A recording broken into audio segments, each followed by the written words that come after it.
Hey folks, live Torah talk again with Rabbi Rabs. This week's Torah portion is Be'et Hanan, and that's the second Torah portion in the book of Deuteronomy. That's basically from chapter 3 into chapter 7 of the book of Deuteronomy.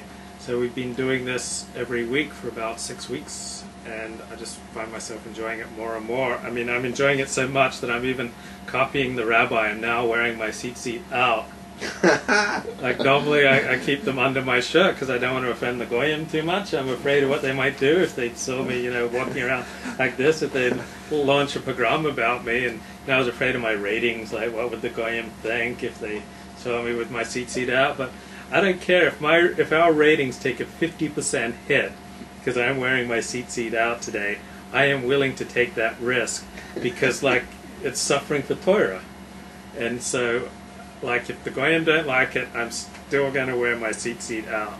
So this just shows you how much I've been influenced by the rabbi. So I don't think I'm even going to quote any heretical sources today.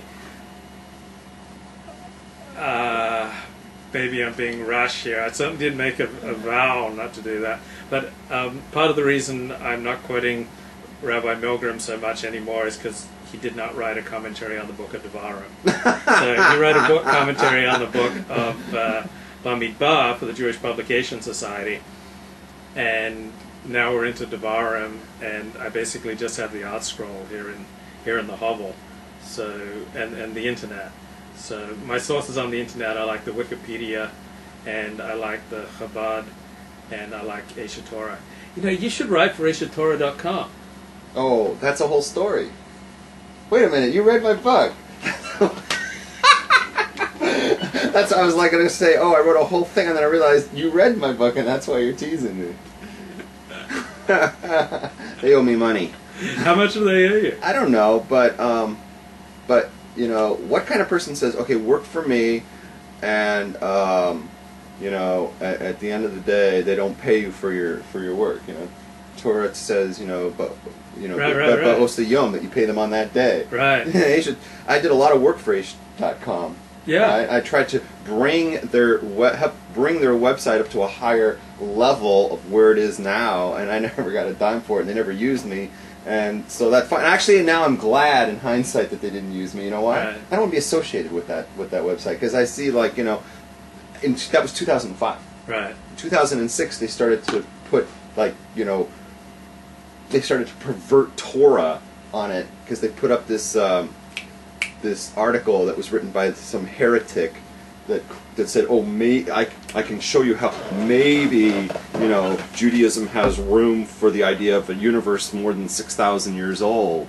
Right. And that was put right on Aish.com, and if you go to Aish.com today, you can still find it. It's right there. And so I don't want to be associated with a website like that. So now, were you going to be their television critic? Their television? Or did they hire you to write on sports? Which one was it? Was it TV or sports? No, I was going to cover porn. I was going to take your job from you. I think you're going to be the Hollywood Entertainment, the TMZ style reporter. I don't know.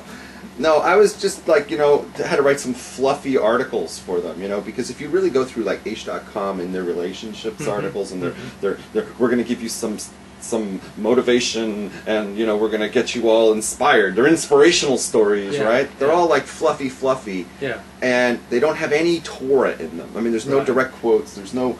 Right. They don't want heavy duty Torah ooh, that. That's going to upset people. Yeah. So I came in and I tried to they were like, hey, water it down, and I watered everything down as much as I could. Yeah. And they said no, it's still it's got too much substance, too much Torah in it. Yeah. We need less Torah in it, right? Yeah. And so my attitude on Aish.com, at best, if something's kosher, if it's not treif on Aish.com, it's probably something you can find on Match.com. Right. It's not intrinsic. If it's about relationships or something, it's probably got it's been stripped and filtrated from any Torah in it, of anything substantial, that if you took away the byline and you just printed up the story and printed up a story from Match.com or something that, like modernliving.com or, something like that, and you wouldn't know which one was which. But isn't it okay to deceive people if the object is to get them to become Torah observant? Deceive them to what, though? See, here's my thing. Here's my problem with Kiruv. We're going to water down, we're going to sugarcoat Judaism and pervert it. Oh, there's like enlightenment. And turn it into something that it isn't. And then we're going to bring you into that. But what have you brought anyone into? Because what they're into is some sort of perverted kind of strange form of religion that's not really pure Judaism. And that's what they like. You've brought them to that. You haven't Kiruved them to Judaism. Right. This is the difference between them and, let's say, a Rav Miller. Rav Miller gives it to you straight. He tells you bare bones, blunt facts. He says, this is Judaism, you know? Like, we don't Judaism doesn't champion these kind of secular ideas. Right? These kind of philosophies, right? And we don't make bones about it, Universe, 5,700 years old. That's it. There's no room in Judaism for anything other than that. That's all there is. You don't like it, you think it's silly, you think it's stupid, then maybe Judaism isn't for you. And we don't care. Go somewhere else. Go somewhere else. We don't sugarcoat it to try to bring you in to keep Shabbos. Because, that's... You're not coming into Judaism. You're coming into some perverted offshoot of Judaism. But it's not Judaism. We would rather tell you exactly what the Torah says, and then you can decide, is this for you or not? There's no Kiruv organization that takes that approach. They're all going to try to, hide the truth from you. And whatever. Either they're going to outright lie, or they're going to sugarcoat and water it down, or hide in the gray areas. Like, they're like going to fidget. You want to have some fun? Go up to somebody from Chabad and get a clear, crisp, precise answer to this question.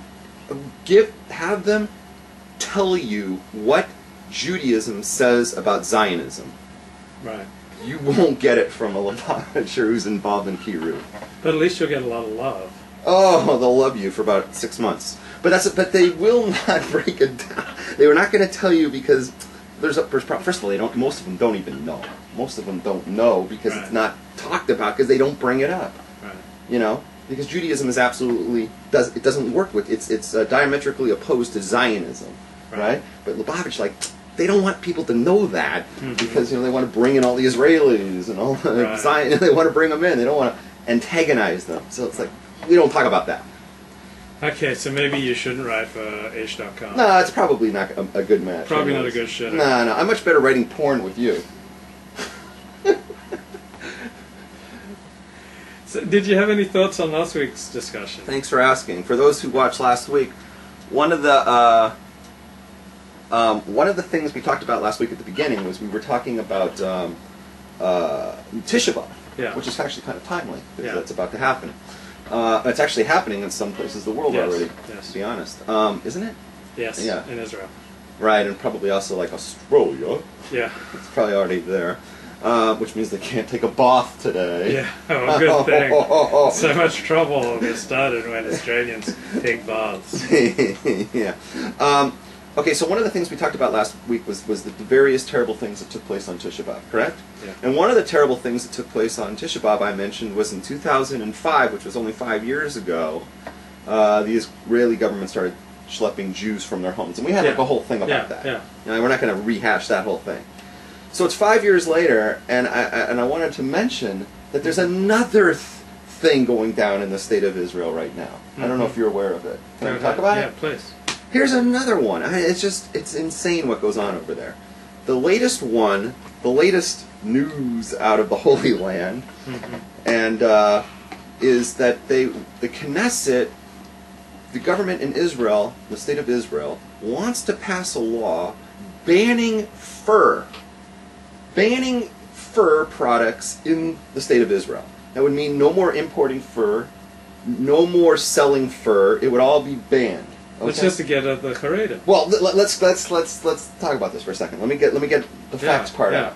So they wanted to do this, and they wanted to take the lead, because like in the liberal world, like, oh, killing animals bad, right? Yeah. You know, so they wanted to take the lead